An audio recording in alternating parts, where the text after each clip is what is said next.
Hello, and welcome to one of the things that I do from time to time, which is to get the ads from comics or the backs of. I always say the backs of comics, but well, it's never the front. Hello, I'm getting, I'm getting affront. I'm getting affronted. Anyway, so these are ads from what I find within the comics, and some of them may be on the back. And this one runs to a theme, and this is to do with Pokemon. It wouldn't be all the ads that would be in the comics. I only go through the Archie ones, but these were the ones that I found of the of Pokemon. And interesting to see the changes over the years. The first one, it's over the course of about over 10 years or so. One of the things that I do forget to mention is that when you hear me spruiking the dates of the particular ads, while it mightn't sound accurate, that's the actual date of the comic. Or, so that's what it's based on. It chronologically is a little bit strange, so that's why those dates may seem a bit off. But anyway, off dates and all that sort of things. Couldn't think of anything worse than off dates. Oh, well, if nothing else, it would attract the worms. Anyway, hopefully you enjoy. Oh, that sounded like a threat, didn't it? Anyway, hopefully you enjoy what's coming up.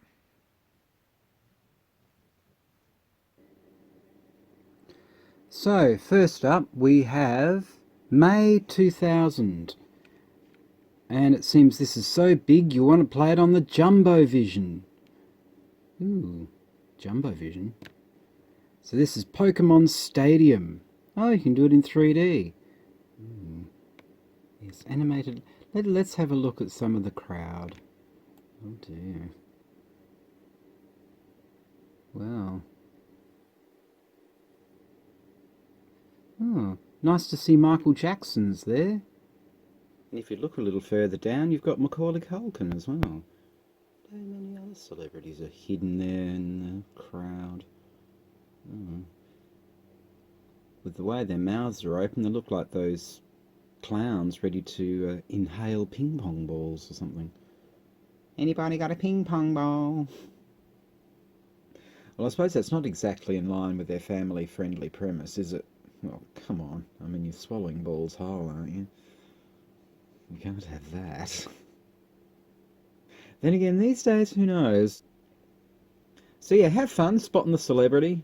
That's the good thing about the pause button. Doot.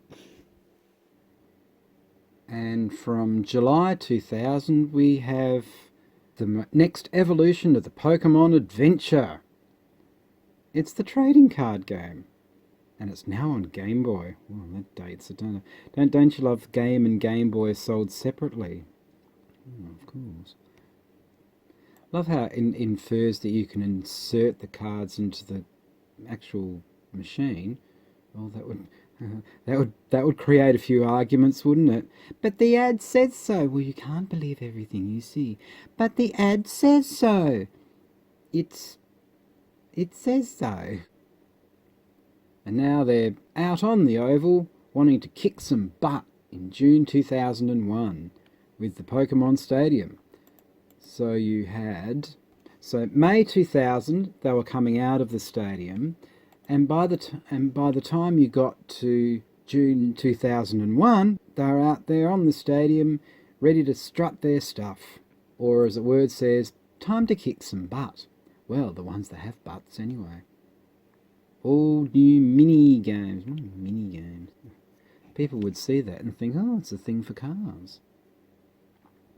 Well, trying to hark back for days of yore, sort of circa 1954 there. So instead of watching the I Love Lucy show, they were watching Pikachu. Oh yeah.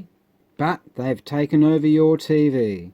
By this stage it was the Pokemon channel. Well, on the Nintendo GameCube anyway. a Pokemon quiz show. The mind picture that creates. Now this one really kind of grossed me out at the time when I saw this. It's kind of, oh, I'll do a big close-up for you if you like. Here it comes now. Well, I suppose if nothing else, if you cut your finger, you may as well stitch it up like a shoelace. At least the nails are nicely manicured. You touched, they run. Well, looking at that, it must have been touched a little bit too hard. So it seems like you can use your finger to help sprint him to victory. Well, with a finger like that, I don't think you'd be going very fast. Maybe it's kind of like there should be a question mark after the title. Pokemon Dash. But it's always nice to be reassured that touching is good. Especially when you're touching your Dash. So that little bit of Dash was from June 2005. So we've gone from June 2005 all the way into the future, so far forward to July 2005. This is really kind of a sort of slightly sinister ad, this. Very moody. Where you have to master the all-new Battle Frontier.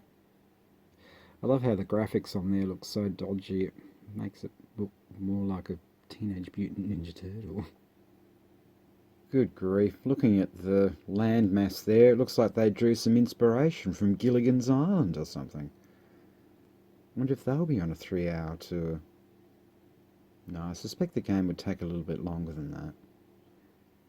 And then we go to December 2005 with this something that's very blue and kind of looks like a bizarre kangaroo on steroids. Oh look, it's trying to be, yeah, the extra dimension, look at that, it's actually trying to be 3D and not very successfully. Gosh, that's got a head like a bottle opener.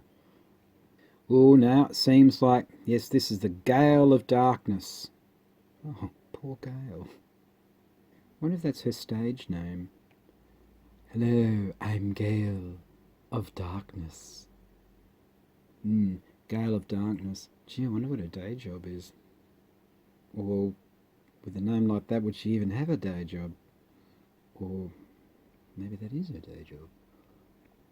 So, there's a whole bunch of neat machines like they have at the Pokemon HQ lab. You should come in too, big brother. Look at that. Looks like a hat has been modelled on the Pope. So yes, that was experiencing the extra dimension, apparently.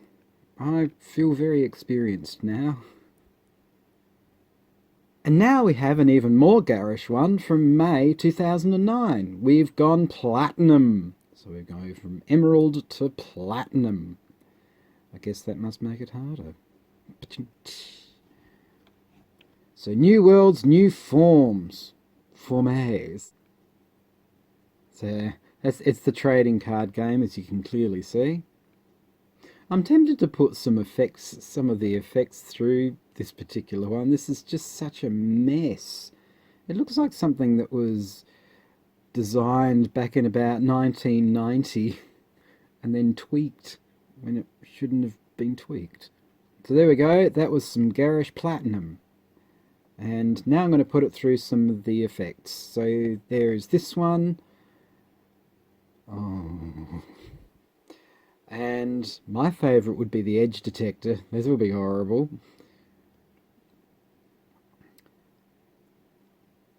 And I think this one is probably the last one I shall do. Yeah, alright, on to the next one. We go to January 2010 with the Pokemon Rumble. And it's got nothing to do with needing Alka-Seltzer or anything like that. Ready, set, battle! Good grief, with all those angles, looks like they do themselves a nasty mischief. So you got your WiiWare. And those who wouldn't know would probably think, ah, do you? What kind of fashions? So, WiiWare. It does sound like an app for a fashion house more than anything else. And in June 2010, we've got another thing to do with their playing cards. Oh no, it's the Jihito Guide with all these walkthrough things and listing all the Pokemon you can find and all that kind of stuff. Yeah, but at least you get details where you can get them from. And in January 2011, we've got the Pokemon Ranger Guardian Signs. So it's in some kind of animal park, and so this is for. It's funny how it goes from the Game Boy to the Nintendo DS. Oh, that wasn't intentional, but that weird thing.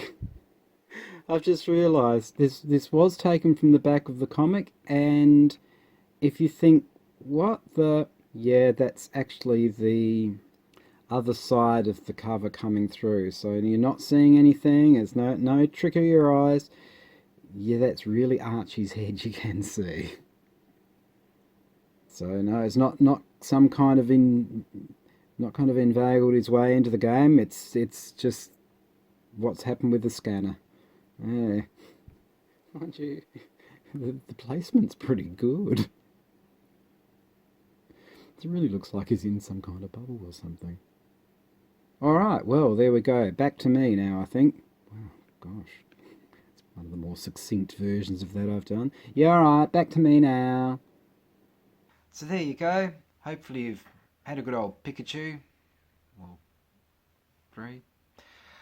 And if you like this, please do all the likes and subscribes and the bells and the wishes and all that kind of stuff that I always say at the end while flapping around.